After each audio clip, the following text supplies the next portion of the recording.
Hello and welcome back to our tutorial on the Hebrew vowels. As you can see, we've got made it part of the way there. We've got a ways to go yet, but we've got all of the vowels that sound like ah. We've got patach, ah. We've got kamatz here, ah. That also is ah. We've got chataf patach, which is ah. And then the chataf kamatz here, we've got a big red X through it because that does not sound like ah.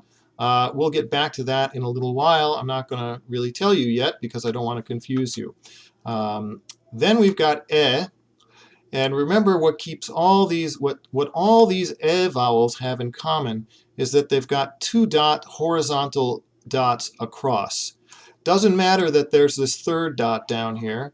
Doesn't matter that there's two extra dots on the side plus a third dot below here. All that matters is that we've got these two eyes looking at us, right? Got two eyes looking at you. And let's just draw a little face there. Okay, never said drawing was one of my big skills. But in any case, we've got they all have two dots across, okay, and that is the best way to recognize them. Now, in the last lesson, there was one more that I neglected to include before the lesson was over, and that is the version of Segol. Remember, Segol's got our three dots. It's like a little triangular shaped set of dots. And that one, we also have one with a yud. Okay? Wow, that got pretty big there for a second. Okay, so we've got these two that are very similar to each other. This one, however, is going to sound more like A, like the A in day. And this one is going to stay as like bed, head, red, dead. This yud here is not going to change the sound so that it's more like an A. It's going to stay So you might actually be tempted to say that this is a silent. This yud is silent, and there's nothing wrong with making that claim because it functions as if it were silent. So we're just going to leave it at that. But in any case, we've got Okay, we've got 5 different ways of saying and now we are going to move on to the next one, which is E. Let's make it consistent. Okay, so we got E here. And let's bring out our good friend again. We'll recognize our good friend Aleph. Okay. Okay, and what does E look like? Looks like that. Okay, that's E. Just one dot there. Now we got another version of E. So let's put it over here. You see there's a method to the madness in a minute. So we got the dot again, and what are you expecting to see? You've got our little yud there after it again. Okay? So this is the chirik maleh, that's it. A full chirik. Okay? So these are both E. You will not notice any real difference in the sound of these two vowels here. Okay? They're both E. All right? So that's E. Let's now go on to the next vowel, which is O. Okay? O sounds, actually, take that back. In any case, we've got O right there. Now we can put a little dot up here. And when the dot is kind of right there above the left-hand corner of the letter, that's pronounced O. Okay? And that's only one way of doing it, though. We've got other ways of doing it. Let's bring in another Aleph. Okay? Now, this is kind of a little different thing. You may recognize this letter as Vav right here. Okay, this is a Vav.